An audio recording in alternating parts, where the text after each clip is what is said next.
Welcome to our sonography lecture on spleen pathology, part 6 of 7, benign neoplasms for the sonographer. This lecture will cover hamartomas and hemangiomas.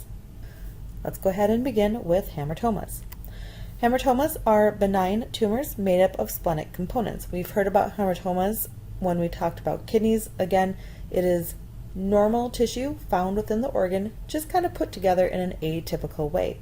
So the hamartoma in the spleen is going to be comprised of lymphoid tissue, sinuses, and pulp cords, just like everything the spleen is made of. Hamartomas are also going to usually be incidental findings, meaning that they have no clinical presentation and are going to be found incidentally or kind of by surprise while doing other imaging tests. On ultrasound, we'll see multiple or solitary hamartomas.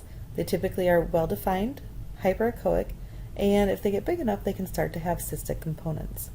Here's an example of a hamartoma in the spleen. We can see that it is very well defined, very echogenic. This is the spleen surrounding it, with actually a little bit of ascites as well. Our second benign neoplasm is the cavernous hemangioma.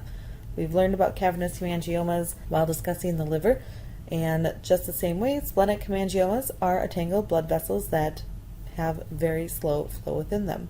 Again, these are also usually found incidentally, meaning that they have no clinical signs or symptoms.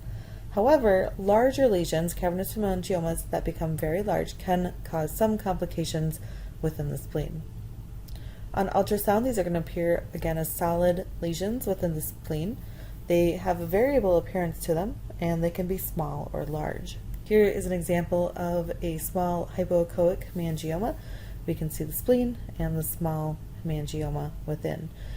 If we were to put color on this, just like in the liver, we typically are not going to see blood flow in here, even though it is made of blood vessels, and that's because the blood flow is too slow to detect. Here's a little bit larger hemangioma. Again, it's taking up a much larger portion of the spleen. It kind of is sitting in that isoechoic to slightly hyperechoic compared to the splenic tissue. Larger cavernous hemangiomas can cause some issues within the organ. And that is it for benign neoplasms. Our last part will discuss malignancies.